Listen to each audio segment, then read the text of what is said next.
Okay students, बिस्मिल्लाहिर्रहमानिर्रहीम।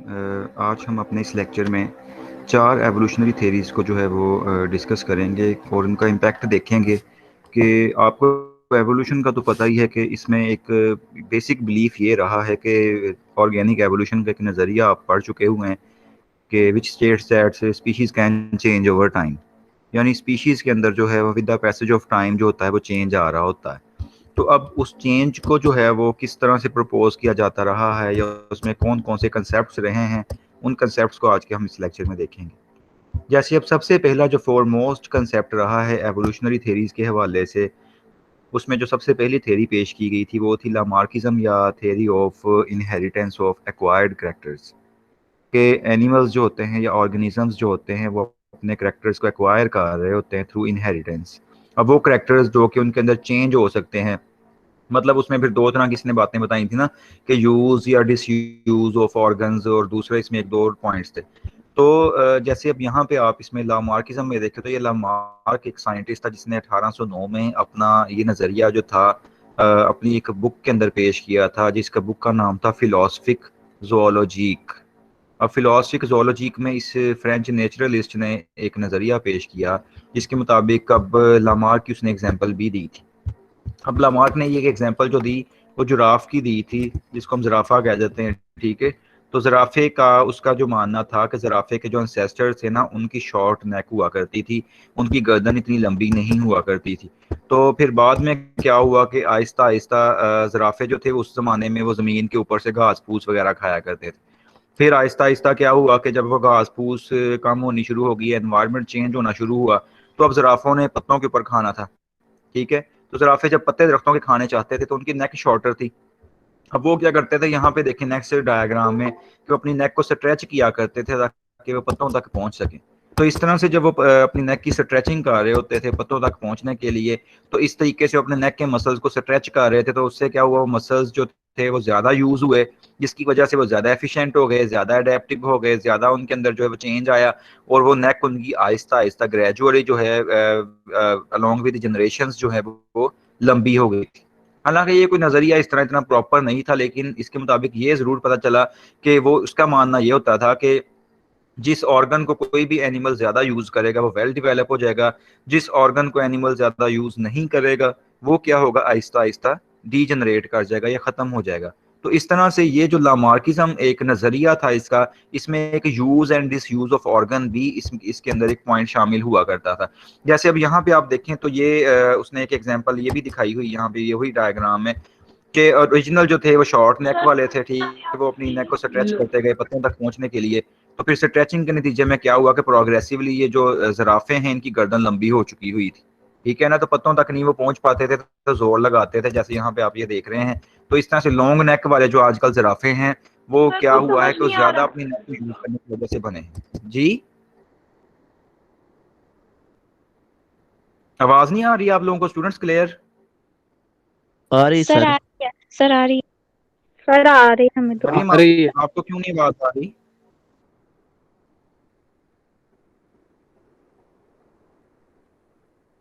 Sir जी मरीम।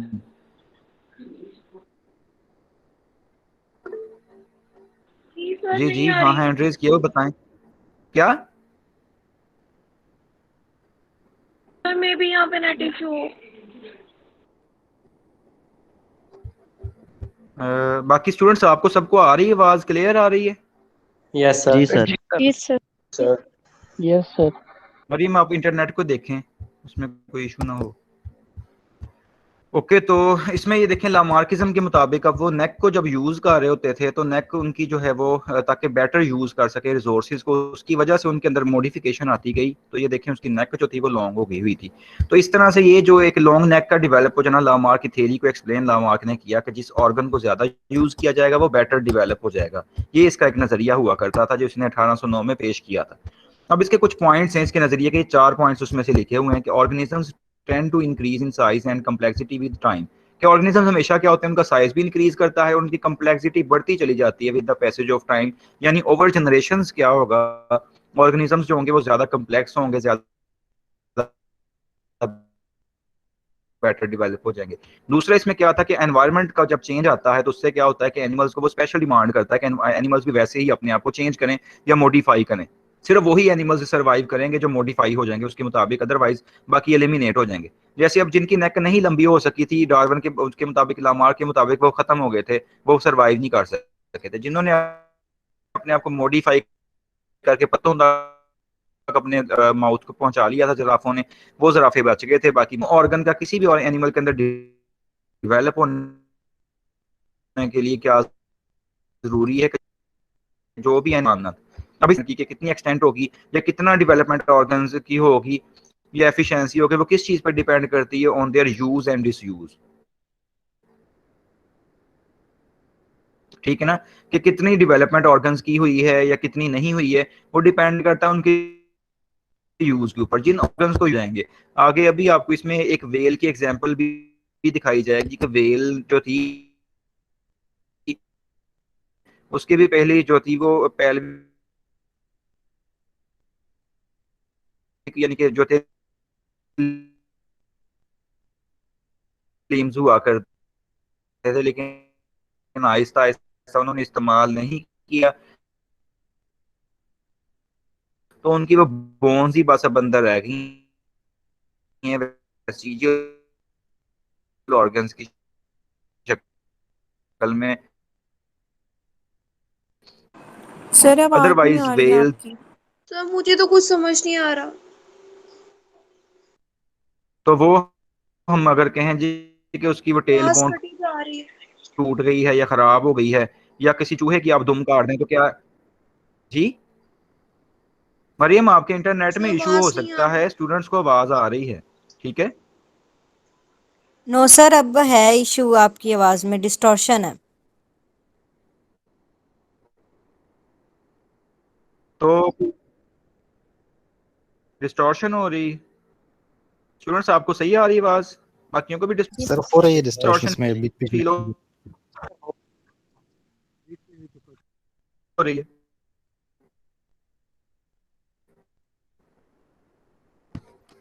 नहीं, वो थोड़ा बहुत तो बच्चों बीच में अचानक इंटरनेट, आपको पता आजकल इस तरह ही हुआ है, वो बीच में थोड़ा सा खराब हो जाता है। ऐसे तो ठीक रहता है ना, इतना इसमें मेरा ख्याल इशू नहीं है। ठीक है, तो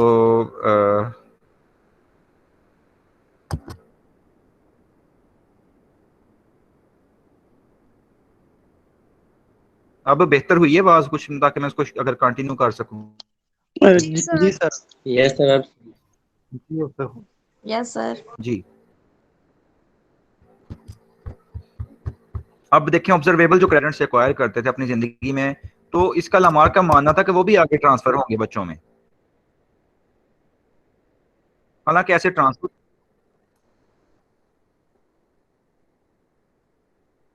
जी आवाज आ रही है? जी सर। जी सर। तो ऑब्जर्वेबल जो करेक्टरिस्टिक्स थे जो ऑर्गेनिजम्स अपने पेरेंट्स से हासिल करते थे अपनी जिंदगी में, वो लामार कहता था कि वो ट्रांसफर हो सकते हैं। हालांकि वो ट्रांसफर नहीं हो सकते। जैसे अब मैंने आपको एग्जांपल दी कि चूहे की अगर दुम काट दी जाए तो इसका मतलब ये तो नहीं है कि वो चूहा जो होगा उसकी नस्ल आगे दुम कटी हुई वाली पैदा होगी। तो अगस्त अगस्त वीजमैन एक साइंटिस्ट था, उसने फिर बाद में प्रूव किया था कि अगर एक एनिमल की आप दुम काट दें या कोई ऐसे कैरेक्टरिस्टिक्स जो कि उसके जर्म लाइन सेल्स में नहीं होंगे, वो आगे ट्रांसफर नहीं हो सकते। यानी सोमैटिक सेल्स वाले अगर करेक्टर किसी एनिमल के मिस भी हो जाए तो वो ये नहीं होगा कि आगे जनरेशन में भी वो मिस हो। हाँ, वो सिर्फ चीज मिस होगी जो उसके म्यूटेशन उसके जर्म लाइन सेल्स में या उसके जो सेक्स सेल्स होंगे उसमें जो अगर चेंज आएगा तो वो आगे नस्ल में मुंतकिल होगा। इसलिए फिर यहाँ पे आके लामार का नजरिया भी कुछ हद तक रॉन्ग हो गया हुआ था यूज एंड डिसयूज वाले में।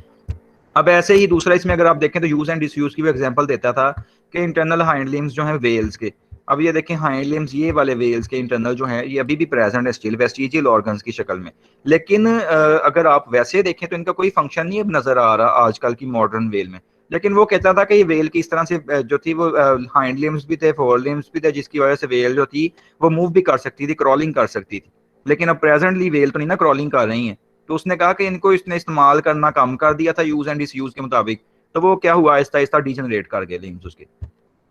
ऐसे ही अगर अपेंडिक्स को हम देखें तो अपेंडिक्स का आप देखें तो नॉन एपरेंट फंक्शन अभी एक नजर आता है कि आपको कोई इतना प्रॉपर इसका फंक्शन नहीं पता चल रहा होता। लेकिन फिर भी अगर हम दूसरी तरफ देखें इसमें तो अपेंडिक्स का बहुत ज़्यादा रोल भी तो था ना हमारे एंसेस्टर्स के अंदर कि यहाँ पे जो है वो जितनी भी हर्बीवोरस एनिमल्स थे उनके अंदर सेलुलोज की डाइजेशन हो रही होती थी। अभी भी आप रूमिनेंट्स को देख लें तो उनके अंदर वेल डिवेलप्ड अपेंडिक्स होती है जिसके अंदर वो सेलुलोज को डाइजेस्ट कर सकते हैं, लेकिन हमारे अंदर अब अपेंडिक्स का इतना ज़्यादा रोल नहीं रह गया हुआ, ठीक है ना। तो क्योंकि इसको वो कहता है कि ज़्यादा इस्तेमाल नहीं किया गया, हमारी फूड सोर्स चेंज हो गया, मतलब हमने ओमनीवोरस हो गए, तो ये आहिस्ता आहिस्ता क्या हो गई, डीजनरेट तकरीबन काफ़ी हद तक हो गई इंसानों के अंदर। तो इसीलिए वो यूज एंड डिसयूज की एग्जांपल दिया करता था। अब अडेप्टेशन और स्पेशलाइजेशन में अगर हम देखें तो लमार्क ने नोटिस किया था कि वो ऑर्गेनिजम्स जो कि किसी खास जगह पे पाए जाते हैं उनके ऑर्गन्स भी वहाँ के मुताबिक स्पेशलाइज्ड वेल डेवलप्ड ऑर्गन्स होते हैं। जैसे कि फॉर एग्जांपल अब कार्निवोर्स जो होते हैं उनके कैनाइन टीथ बहुत लंबे होते हैं। जैसे अगर अभी आपको यहाँ पे एक लाइन को दिखाया जाए तो आपको पता है कि स्टूडेंट सबसे पहले हमारे जो माउथ में फ्रंटल टीथ होते हैं वो इंसाइजर्स होते हैं, उसके बाद क्या होता है कैनाइन आते हैं, फिर प्री मोलर्स हैं, फिर मोलर्स वगैरह होते हैं, ठीक है। तो अब अगर लाइन को आप देखें तो उसके आपको जो कैनाइन टीथ हैं वो बहुत वेल डेवलप्ड नजर आ रहे होते हैं। यानी लाइन की अगर डेंटिशन हम देखें, यानी जितने भी कार्निवोरस एनिमल्स हैं, तो ये देखें इसके आप कैनाइन टीथ ये वाले देख सकते हैं कितने लंबे से हैं, जो कि अपने प्रे को चीरने फाड़ने का काम करते हैं, उसको पकड़ने का, उसको होल्ड करने का काम कर रहे होते हैं। सामने वाले जो हैं इंसाइजर्स हैं। तो अब ये कैनाइन टीथ जो हैं इनका वेल डेवलप होना क्या इंडिकेट करता है कि इससे अपना प्रे को कैप्चर कर सकते हैं कार्निवोर्स। यानी जिस तरह का उसका फीडिंग हैबिट है उसके मुताबिक एनिमल्स की स्पेशलाइजेशन हुई होगी फीडिंग के अकॉर्डिंग। अब दूसरा इसमें जो पॉइंट था वो था use and disuse of organs. जैसे अभी बताया कि ये इसका ख्याल था कि जो ऑर्गन ज़्यादा यूज़ किया जाएगा वो ज़्यादा डेवलप होगा, उसको ज़्यादा ताकत होगी।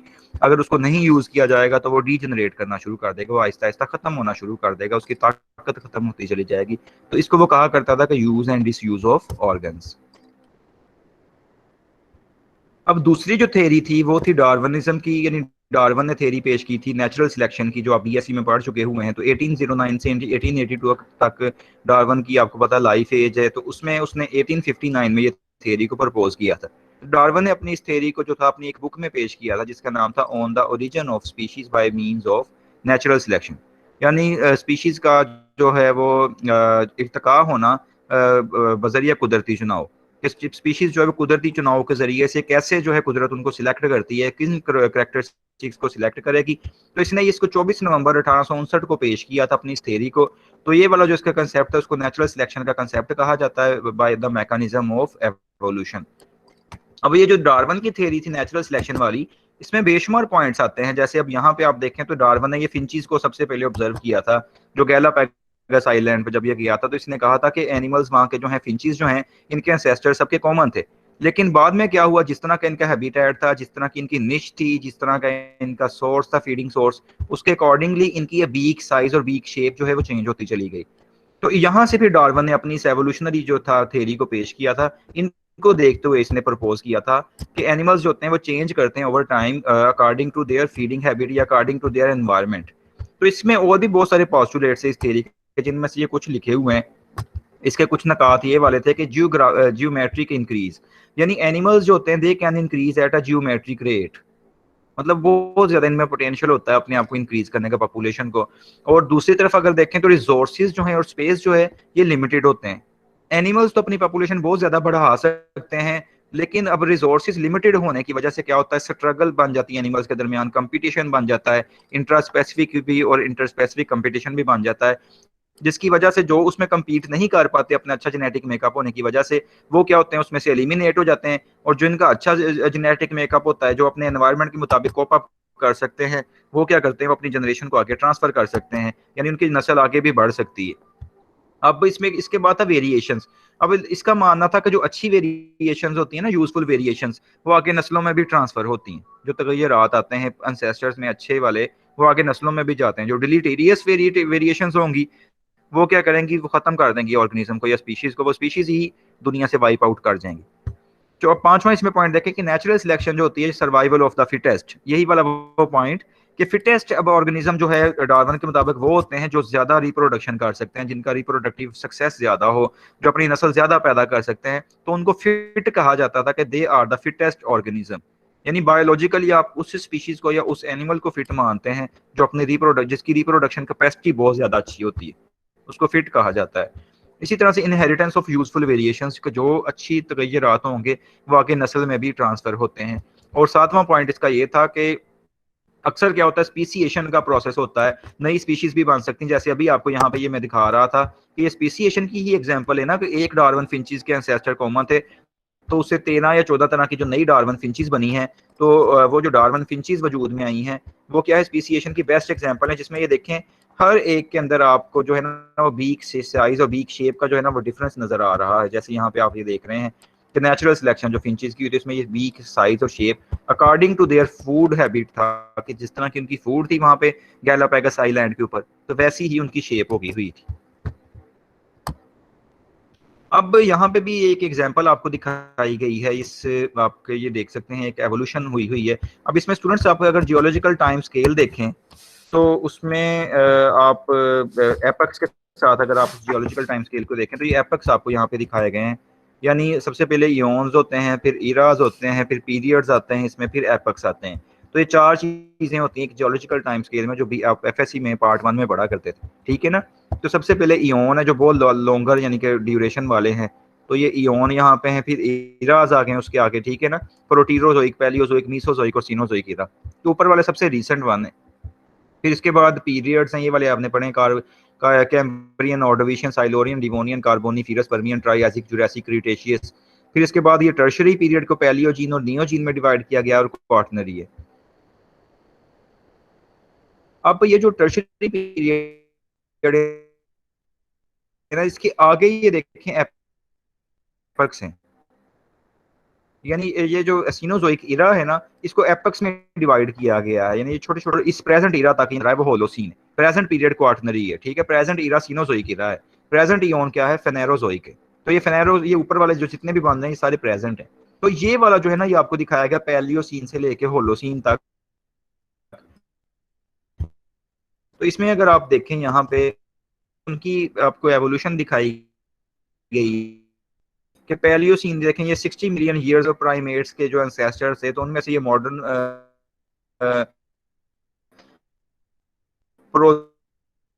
ओरेंगुटन है, गोरिल्ला, यानी ये सारी मंकी की वैरायटी आप देख रहे हैं। चिंपैंजी है और ह्यूमन बींग्स फिर वजूद में आए उससे, होमिनिड यानी कि जो है होमिनॉइड्स, ये सारे कहलाते हैं, गिबन से लेके ये जो है ह्यूमन तक, गिबन, ओरेंगुटन, गोरिल्ला, चिंपैंजी जो है, जो खास पॉइंट पे यहाँ से इनका ओरिजिन हुआ है। और ये देखें डाइवर्जेंस इनके दरमियान होती चली गई है। तो ये जो है ये एवोल्यूशन एक दिखाई गई, स्पीसिएशन का अमल आपको दिखाया गया, जो डार्विन जिसके ऊपर बिलीव किया करता था, ठीक है। तो इस तरह से जो है इनका ओरिजिन एक कॉमन एंसेस्टर से हुआ है। अब डार्विन का जो नेचुरल सिलेक्शन का आइडिया था उसके कुछ मेजर पॉइंट्स जो है यहाँ पे मेंशन किए गए हैं। पहला उसका जो मेजर पॉइंट था मानना वो ये था कि जो ऑर्गेनिजम्स होते हैं they have a far more reproductive potential than that can ever be realised. जैसे फॉर एग्जांपल अब जितनी भी स्पीशीज हैं उनके अंदर पोटेंशियल होता है को अपनी जो है नस्ल को ज्योमेट्रिक, आपको पता है कि बैक्टीरिया क्या करता है, वो आपको पता है कि हर 20 या 21-22 मिनट के बाद होता है डिवाइड करता है नॉर्मली, जैसे बैक्टीरिया है तो 20 या 22 मिनट के बाद बाइनरी फिशन करता है, उससे 2 नए बैक्टीरिया बनते हैं। फिर उनकी आगे बाइनरी फिशन होगी तो आगे क्या होगा 4, फिर 4 की बाइनरी फिशन होगी तो आगे 8, 8 की बाइनरी फिशन होगी 16, 16 की बाइनरी फिशन होगी कितना बन जाएगा 32, 32 की बाइनरी फिशन होगी तो 64। यानी एनिमल्स जो होते हैं वो एक्सपोनेंशियल रेट पे डिवाइड कर रहे हैं, जबकि जो रिसोर्सेज हैं इसके मुकाबले में जिनको उन्होंने फीड करना है वो इस तरह डिवाइड नहीं कर रहे, वो ऐसे बढ़ रहे हैं 1 2 3 4 5 6 7 8। तो इट मीन्स कि जितने एनिमल्स बढ़ रहे हैं उतने रिसोर्सेज नहीं साथ बढ़ रहे। इसीलिए फिर क्या होता है कि जितने भी एनिमल्स अगर पैदा कोई भी एनिमल करता है स्पीशीज, तो उनमें से बचते बहुत कम है। यानी सर्वाइवल उन्हीं की होगी जो फिट होंगे एनवायरनमेंट में, बाकी सारे एलिमिनेट कर दिए जाते हैं। जैसे अब सी स्टार को आप देखें या दूसरे एनिमल्स को देखें, फीमेल रॉबिन को देखें, वो 4 एग्स दे रही होती है, सी स्टार मिलियंस एग्स देती है एक अपने सीजन में। तो अब सारे मिलियन एग्स में से मिलियन बच्चे तो नहीं ना पैदा हो जाते, अगर वो मिलियन के मिलियन आगे बच्चे पैदा हुए जाएंगे वो तो सारा समंदर उनसे भर जाएगा। इसीलिए उनमें से अक्सर जो होते हैं वो एलिमिनेट कर जाते हैं, वो सर्वाइव नहीं कर पाते हैं। सर्वाइव हमेशा वही करेगा जो फिट होगा एनवायरनमेंट में। दूसरा इसका पॉइंट था कंपटीशन, कि अब जब एनिमल्स यानी कि इतने ज़्यादा पैदा हो रहे हैं, रिसोर्सेज़ उसके नतीजे में क्या है, लिमिटेड हो गए हैं, जिनके ऊपर उन्होंने फ़ीड करना है या जिनके ऊपर सर्वाइव करना था। तो इससे इसीलिए क्या होगा कि फ्रैक्शन जो ऑफस्प्रिंग्स की होगी पॉपुलेशन में, वो क्या करेगी, बच्चे पैदा कर पाएगी, बाकी सारे मर जाएँगे और जो बाकी इंडिविजुअल्स होंगे वो जस्ट फिर इस तरह से कांस्टेंट रहते हैं। ये नहीं होता कि पॉपुलेशन इतनी तेज़ी से फिर इंक्रीज़ कर जाए। हालाँकि रिप्रोडक्टिव पोटेंशियल बहुत ज़्यादा है, लेकिन सारे आगे अपने बच्चे पैदा नहीं इतना कर सके स्पीड के साथ, या सबके बच्चे आगे सर्वाइव नहीं कर पाएँगे, उनमें से अक्सर एलिमिनेट कर जाएँगे। तो इसलिए पॉपुलेशन साइज़ भी तकरीबन कांस्टेंट ही रहता है फिर। तो अब एनवायरनमेंट जो ऑर्गेनिज़म्स का होता है, वो क्या करता है, वो चेंज होता रहता है जियोलॉजिकल टाइम के साथ। अब वही स्पीशीज़ या वही ऑर्गेनिज़म्स सर्वाइव कर पाएँगे, जो उस चेंजिंग एनवायरनमेंट के अकॉर्डिंगली क्या करेंगे, अपने आप को मॉडिफ़ाई कर लेंगे। जो मॉडिफ़ाई नहीं कर पाएँगे, वो क्या हो जाएँगे, एक्सटिंक्ट हो जाएँगे या एलिमिनेट हो जाएँगे। क्योंकि एनवायरनमेंट हमेशा चेंज हो रहा है।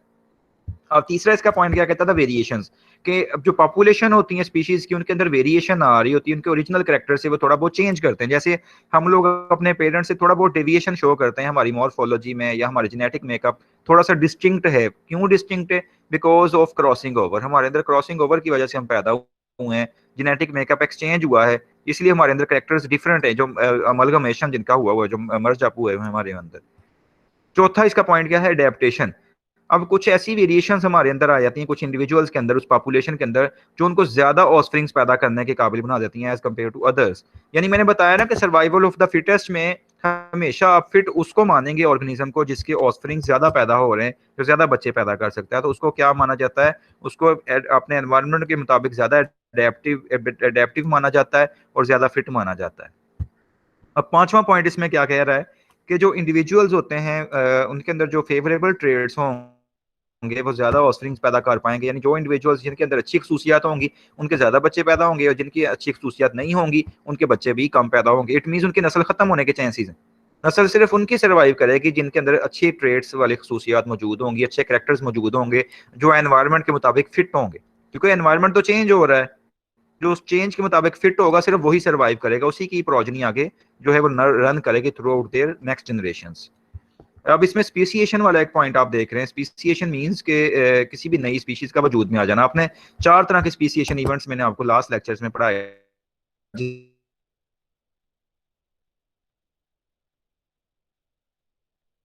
तो अब जब भी नेचुरल सिलेक्शन होगी, तो इससे क्या होगा कि जो चेंजेस आ रही होंगी ग्रुप्स में एनिमल्स के, वो चेंजेस की वजह से क्या होगा कि नई स्पीशीज भी वजूद में आ सकती हैं। तो ये सारे पॉइंट्स जो हैं, ये डार्विन की थ्योरी के थे नेचुरल सिलेक्शन के, जिनको हमने शॉर्टली जो है या ब्रीफली डिस्कस यहाँ पे जो है वो किया है। ये काफ़ी इनकी एक एक पॉइंट की डिटेल है जो मैंने आपको बता दी। अब जो तीसरी थ्योरी थी एवोल्यूशन के हवाले से प्रपोज की गई, वो थी म्यूटेशन थ्योरी ऑफ एवोल्यूशन, जिसको ह्यूगो डेवरीज ने जो है वो तकरीबन 1848 से 1935 तक ये जिंदा रहा, और 1901 में इसने जो थी अपनी ये थ्योरी प्रपोज की थी। इसकी एक बुक का नाम था स्पीशीज एंड वैरायटीज। तो इसमें उसने जो था म्यूटेशन के थ्रू कैसे स्पीशीज या वैरायटीज बनती हैं ये बताया था।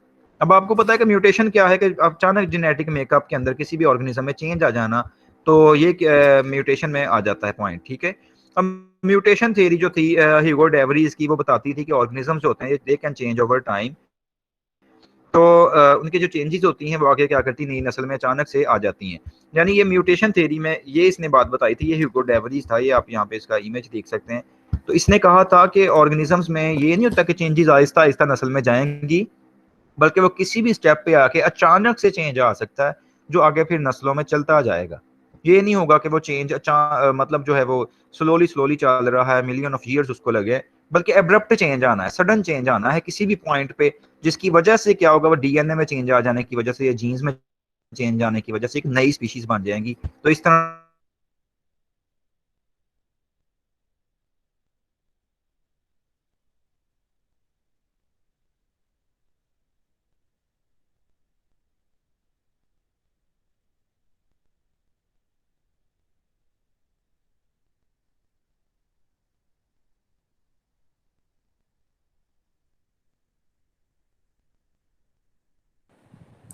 सर की आवाज़ आ रही है किसी को? नहीं आ रही, कट गई। नहीं।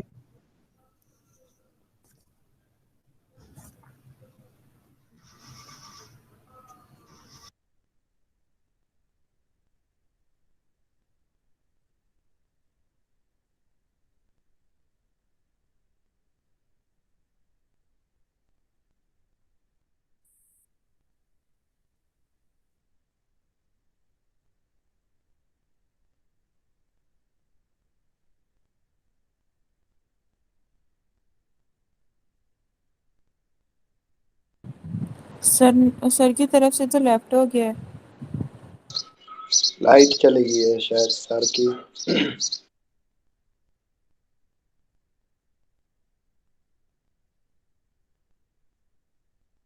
इंटरनेट कनेक्टिविटी के इश्यूज काफ़ी ज़्यादा बन रहे हैं। लाइट अचानक बीच में ऑफ हो जाती है या अचानक से इंटरनेट का कनेक्टिविटी यार पता नहीं आज किस तरह बहुत की हो ज्यादा गई। सिग्नल बड़े वीक आ रहे हैं। आज वैसे ही मुझे लगता है पाकिस्तान में ना ये कोई हफ्ता का हो गया है, काफ़ी ज़्यादा ना सिग्नल्स नहीं सही रहते, बीच में अचानक ख़राब हो जाते हैं, फिर वो वैसे ही हो जाता है जी नेट। सर। कुछ इश्यूज है जेन्युइन चल रहे हैं, लेकिन अब क्या करें, ऑनलाइन ही पढ़ना है, आपने ऑनलाइन ही पढ़ाना है, तो ये चीज़ें चलती रहेंगी। आप लोग थोड़ा सा उसमें पेशेंस रखा करें, अगर 2-4 मिनट इस तरह बीच में इंटरनेट चले जाए तो क्लास को ना स्किप किया करें, सोचा करें कि यूं ही होगा कुछ तो मैं ज़रूर ज्वाइन करूँगा। अब इसमें म्यूटेशन थ्योरी की हम बात कर रहे थे, तो ये देखें इसमें कुछ पॉइंट्स हम डिस्कस ये वाला यहाँ से कर रहे थे कि ये थ्योरी जो थी इसके मुताबिक म्यूटेशंस जब आती हैं तो वो नई स्पीशीज़ या वैरायटीज़ बनती हैं। अचानक से म्यूटेशन आती है तो ये डिसकंटिन्यूस वेरिएशंस का बायस बनती हैं। अब कंटिन्यूस वेरिएशंस में क्या होता है स्टूडेंट्स के आहिस्ता आहिस्ता चेंज आता है। मतलब सपोज कि अगर हम कहें कि ज़राफ़ा जो है उसमें म्यूटेशन हो रही है, उसमें चेंज आ रहा है, हम मान लें जी उसमें एवोल्यूशन हो रही है, तो उसमें क्या होगा कि एक शॉर्ट नेक वाला ज़राफ़ा आपको नज़र आएगा, एक लॉन्ग नेक वाला नज़र आएगा, तो उनके दरमियानी हालतें भी नज़र आएंगी। यानी जब शॉर्ट से लॉन्ग नेक वाला ज़राफ़ा बनने जा रहा था तो आपको वो भी स्टेजेस नज़र आएंगी कि कैसे वो बन रहा था। ये नहीं होगा कि अचानक से शॉर्ट से लॉन्ग नेक बन जाए। तो ये क्या है, ये डिसकंटिन्यूस, ये कंटिन्यूस वेरिएशन होगी। लेकिन डिसकंटिन्यूस में क्या होगा कि अचानक एक शॉर्ट नेक वाले ज़राफ़े से अगर हम सपोज कर लें अचानक एक लॉन्ग नेक वाला बन गया, तो वो क्या है, डिसकंटिन्यूस है, जिसमें दरमियानी हालतें या दरमियानी स्टेजेस नज़र नहीं आएंगी। जस्ट एक शॉर्ट नेक वाली नज़र आ रही है और एक लॉन्ग नेक वाली अचानक बन गई, यानी इसमें कंटिन्यूस पैटर्न नहीं है। यानी मुख्तलिफ फिनोटाइप्स में दरमियान वाली आ रही है, जो दरमियान में दो एक्सट्रीम्स के होनी चाहिए। जैसे दो एक्सट्रीम से मुराद ये कि जैसे सपोज एक बंदा काला है एक बंदा गोरा है, ठीक है, तो उनके दरमियानी अगर हालतें हों, उसमें होके एक थोड़ा सा मीडियम कलर है, फिर थोड़ा सा लाइट है, फिर थोड़ा सा डार्क हो गया, फिर मजीद डार्क हो गया, यानी वेरिएशन ऐसे नजर आ रही हो। और अगर ऐसे ही हो कि एक सिर्फ एक्सट्रीम डार्क है, एक अचानक से लाइट बन गई एक्सट्रीम, तो वो क्या डिसकंटिन्यूस है, जिसमें दरमियानी स्टेजेस नजर नहीं आपको आ रहे हैं। तो जब ऐसे जर्की प्रोसेस होगा तो इसमें जो वेरिएशंस आएंगी दे आर डिसकंटिन्यूअस, एक वो खास सीक्वेंस पैटर्न के साथ नहीं होंगी, और एक वो रॉ मटेरियल प्रोवाइड करेंगी, खाम माल का किरदार अदा करेंगी फॉर एवोल्यूशनरी पर्पस। अब चौथी जो थ्योरी थी वो थी नियो डार्विनिज्म या मॉडर्न कंसेप्ट और सिंथेटिक थ्योरी ऑफ एवोल्यूशन। अब नियो डार्विनिज्म जो है स्टूडेंट्स एक नया कंसेप्ट था जिसमें बहुत सारी चीज़ों को शामिल कर लिया गया। जैसे यहाँ पे देखें आप, तो ये आपको समझाने के लिए दिखाने के लिए एक बताया गया है कि इसमें सारे पॉइंट्स को मिक्सअप किया गया हुआ है। यानी जो डार्विन की थ्योरी थी ना नेचुरल सिलेक्शन की, उसमें तो ये पॉइंट्स थे ना कि वेरिएशन है जी और इनहेरिटेंस होती है उनकी वेरिएशन की और नेचुरल सिलेक्शन हो जाती है। लेकिन जो मॉडर्न सिंथेटिक है थ्योरी या न्यू डार्विनिज्म है, इसमें जीन म्यूटेशन, मेंडेलियन इनहेरिटेंस यानी मेंडल के लॉज को भी, पॉपुलेशन जेनेटिक्स को भी, कॉन्टिंजेंसी को भी, स्पेसिएशन को भी, डीएनए इनहेरिटेंस को भी, जीन सिलेक्शन को भी, जीनोम आइसोलेशन को भी, और बहुत सारी ये चीज़ों को जो है ना इसमें इंटीग्रेट कर दिया गया, शामिल कर दिया गया है। न्यू का मतलब है न्यू, यानी नई डार्विनिज्म जो है ये प्रपोज की गई। इसमें बहुत सारी साइंटिस्ट ने अपना रोल प्ले किया है ये कुछ पास ईयर्स में, यानी कुछ डेकेड्स पहले, तो वो उनमें साइंटिस्ट के कुछ के नाम यहाँ पे भी प्रोमिनेंट बताए भी गए हैं। तो जो मॉडर्न सेंसिस है ये जूलियन हक्सले ने एक एवोल्यूशन के ऊपर प्रपोज की थी जिसका नाम मॉडर्न सेंसिस है 1942 में। तो इसमें क्या बताया गया कि पॉपुलेशंस जो होती हैं ये एक एवोल्यूशनरी यूनिट का रोल किरदार अदा करती हैं और इनमें नेचुरल सिलेक्शन हो रही होती है।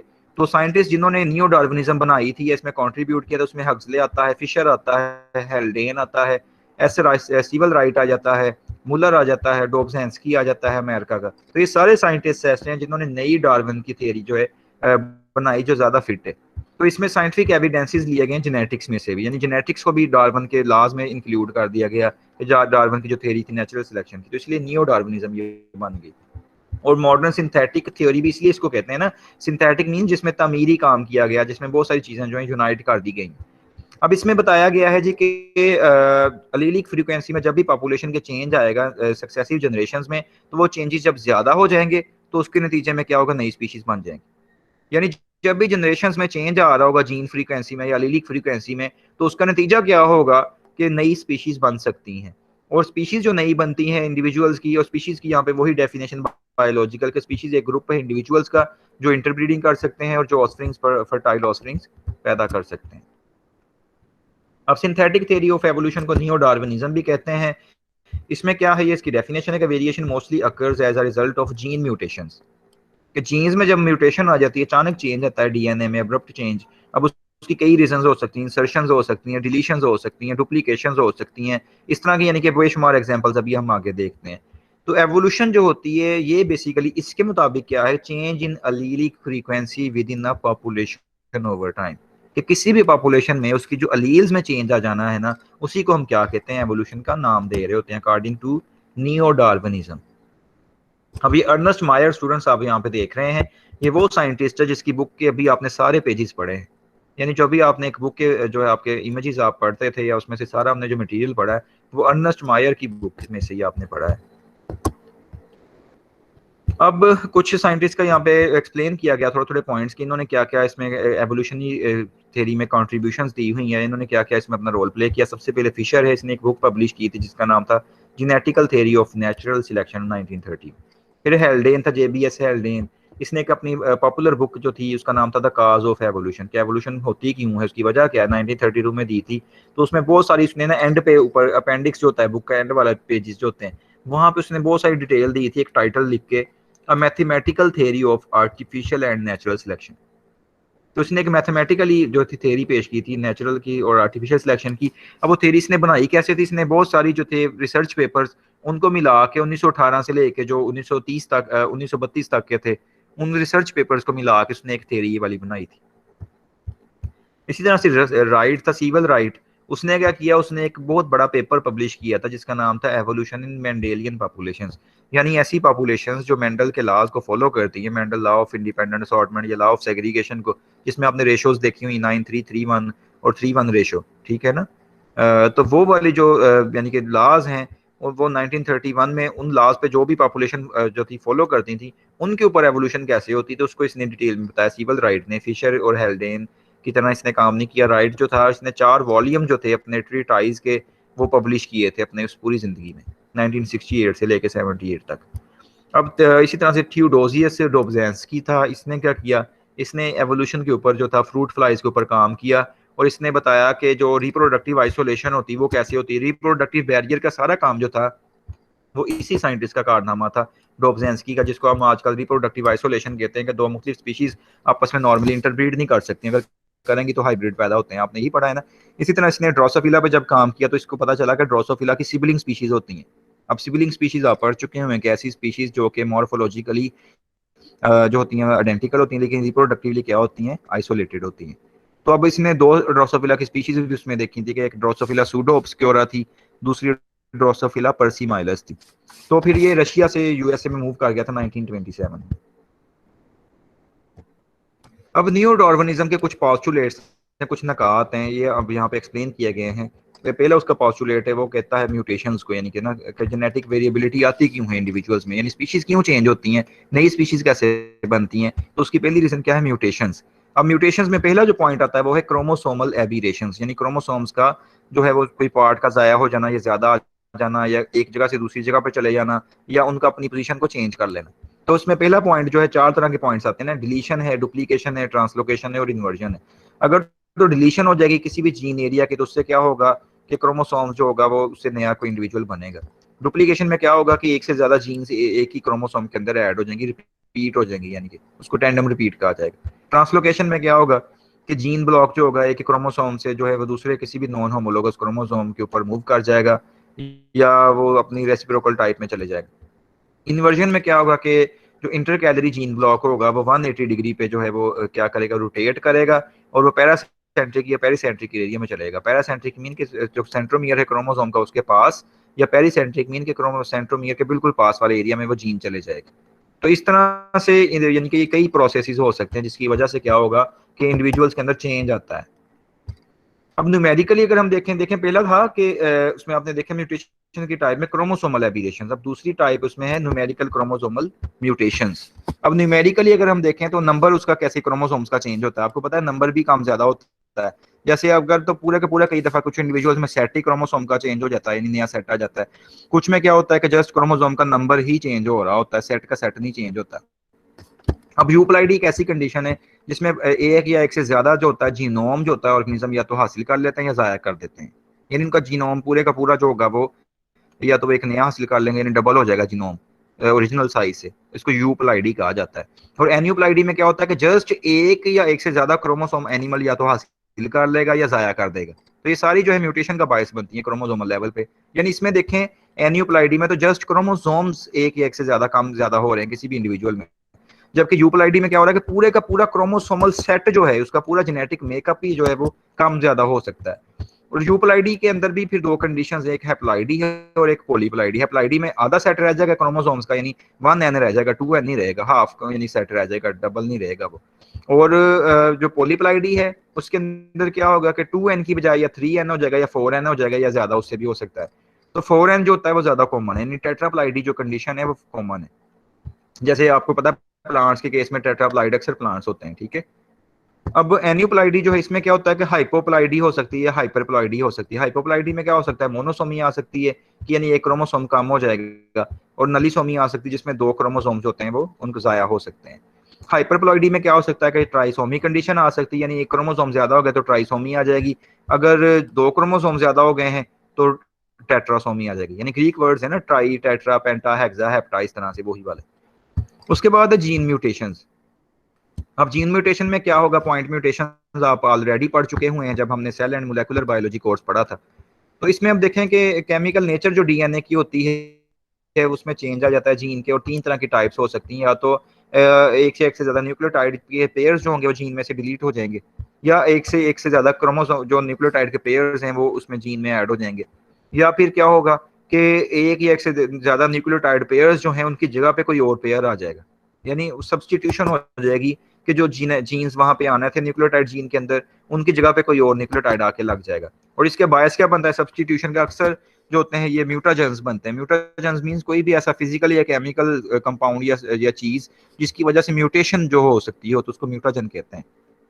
अब फिजिकल म्यूटाजेंस में रेडिएशंस आ जाती हैं, यानी ये शुआएं जो हैं यूवी रेज, जो आपको पता है ना सनलाइट की यूवी रेज आती हैं जमीन के ऊपर, तो इनको जो है हमारी जो है ये ओजोन लेयर ब्लॉक कर रही होती है। अब ओजोन लेयर चूंकि जो है डिप्लीशन हो रही है, वो कम होती जा रही है, तो यूवी रेज जमीन पे आने से बड़े नुकसान हो रहे हैं, इसलिए डायरेक्ट सनरेज का भी ज्यादा स्किन पे पड़ना नुकसानदेह है, जिसकी वजह से हमारा डीएनए के अंदर अल्टरनेशन हो जाती है, यानी अल्ट्रावायलेट लाइट बड़ी ही डेंजरस है, ये म्यूटेशन का बायस बनती है स्किन के अंदर जो डीएनए होता है हमारी। इसी तरह टेम्परेचर भी जो है ये म्यूटेशन का बायस बनता है। और केमिकल म्यूटेशंस में आपको पता है बहुत सारे केमिकल्स हैं केमिस्ट्री के, यानी जैसे नाइट्रस एसिड है, कोल्चिसिन है, नाइट्रोजन मस्टर्ड है, ये सारे क्या करते हैं म्यूटेशन का बायस बनते हैं, जेनेटिक मेकअप को चेंज कर देते हैं, यानी एडीन को गुआनिन लाइक, थाइमिन लाइक या गुआनिन लाइक कंपाउंड में अक्सर बदल देते हैं। यानी इस तरह से जो एक्चुअल जीन के अंदर नाइट्रोजनस बेस होगी ना उसको किसी और नाइट्रोजनस बेस में कन्वर्ट कर दिया जाएगा, जिससे क्या होगा डीएनए जब चेंज हो जाएगा तो ऑब्वियसली इंडिविजुअल भी तो चेंज होगा ना, और वो म्यूटेशन फिर आगे भी पास ऑन हो सकती हैं अगर वो जेनेटिक मेकअप के अंदर आ गई हैं तो इस तरीके से ये जो म्यूटेशंस होती हैं नुकसान पहुंचा रही होती हैं।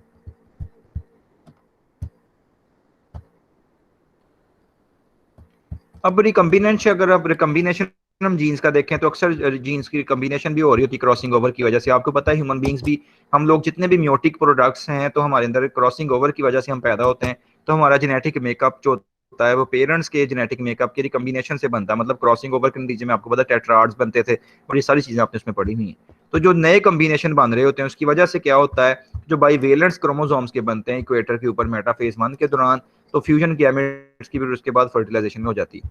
इसके अलावा हाइब्रिडाइजेशन भी इसमें एक बहुत बड़ा फैक्टर है कि आपको पता है जब दो मुख्तलिफ स्पीशीज इंटरब्रीड कर लेती हैं जेनेटिकली डिफरेंट इंडिविजुअल्स तो उसके नतीजे में हाइब्रिड्स बनते हैं, जैसे म्यूल की एग्जांपल आपको दी थी। इसके बाद है जेनेटिक ड्रिफ्ट।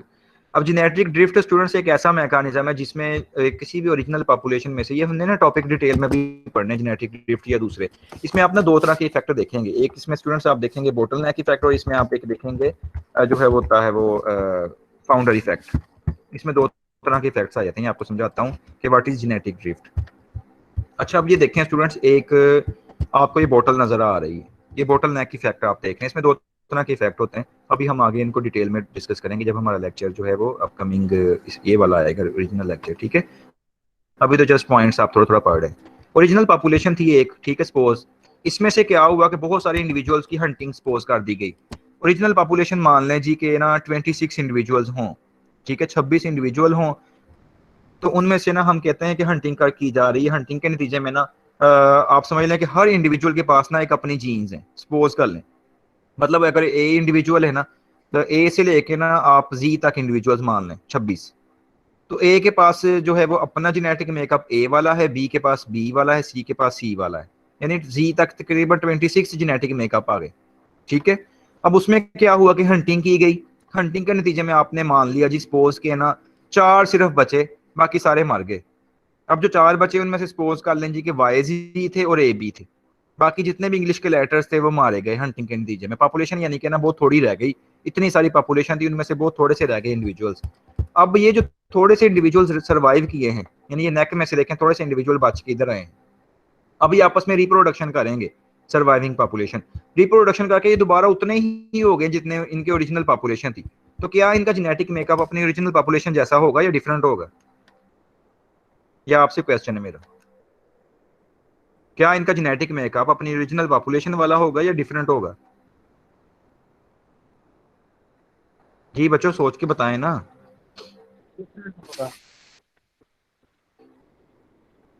जी वकास रियाज बिल्कुल डिफरेंट होगा, क्योंकि जो जेनेटिक मेकअप लॉस हो गया वो तो दोबारा नहीं मिलेगा। वेरी गुड, क्योंकि देखिए मैंने आपको इंग्लिश के लेटर्स की एक मिसाल इसलिए समझाने के लिए दी ताकि आपको अच्छी तरह समझ आ सके बात की, क्योंकि बात क्या कहनी चाह रहा हूँ कि अब जो लेटर्स बचे हैं, मैंने कहा ए बी बचा था और वाई जी बचा है। अब ए बी और वाई जी वाले ही आपस में रिप्रोडक्शन कर रहे हैं ना, तो इन्हीं के सिर्फ कॉम्बिनेशन बन सकते हैं, A B Y G, A B Y G, इन्हीं में से कोई ना कोई बच्चे में आगे जाएंगे ना। क्या बाकी तो नहीं ना जा सकते, C D E F G H, वो तो मारे गए बेचारे।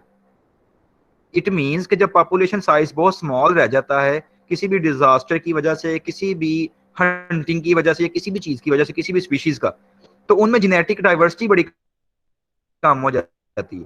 अगर वो जेनेटिक डाइवर्सिटी कैसे कम हुई, क्योंकि उसमें से सर्वाइविंग इंडिविजुअल्स आपस में दोबारा इंटरब्रीडिंग कर रहे थे, तो उनकी जीन्स बहुत थोड़ी सी थी, लिमिटेड थी, पॉपुलेशन में बहुत ज्यादा जीन्स थी।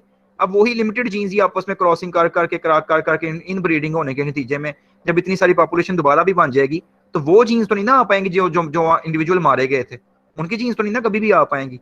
वो इंडिविजुअल्स आप इंग्लिश के लेटर समझ सकते हैं, क्या वो लेटर तो नहीं ना दोबारा पॉपुलेशन में आ पाएंगे जो एक खास लेटर्स थे। समझ आई बात की?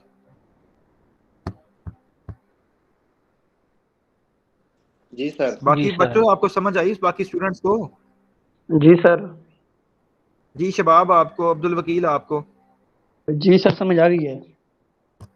तो ये इस तरह से इसको बोटल नेक इफेक्ट कहा जाता है। ठीक है, ये देखें ना बोटल के नेक के एक यानी थोड़े से इंडिविजुअल सर्वाइव किए हैं, तो उनकी पॉपुलेशन जो होगी उनमें जेनेटिक डाइवर्सिटी बड़ी कम होगी। ये जेनेटिक ड्रिफ्ट की एक एग्जांपल है कि ये पेरेंट पॉपुलेशन थी, इसमें से कुछ ये सर्वाइव कर गए हैं पॉपुलेशन साइज कम होने की वजह से, जो सर्वाइव किए हैं वही रिप्रोडक्शन कर रहे हैं दोबारा, तो उनकी पॉपुलेशन ज्यादा भी हो जाए लेकिन फिर भी उनका जेनेटिक मेकअप इतना अच्छा नहीं होगा, ज्यादा डाइवर्स नहीं हो पाएगा, उसमें जीन्स के अंदर डाइवर्सिटी बहुत कम रह जाएगी, यानी सारे होमोजाइगस होंगे, हेट्रोजाइगस पॉपुलेशन बहुत कम रह जाएगी।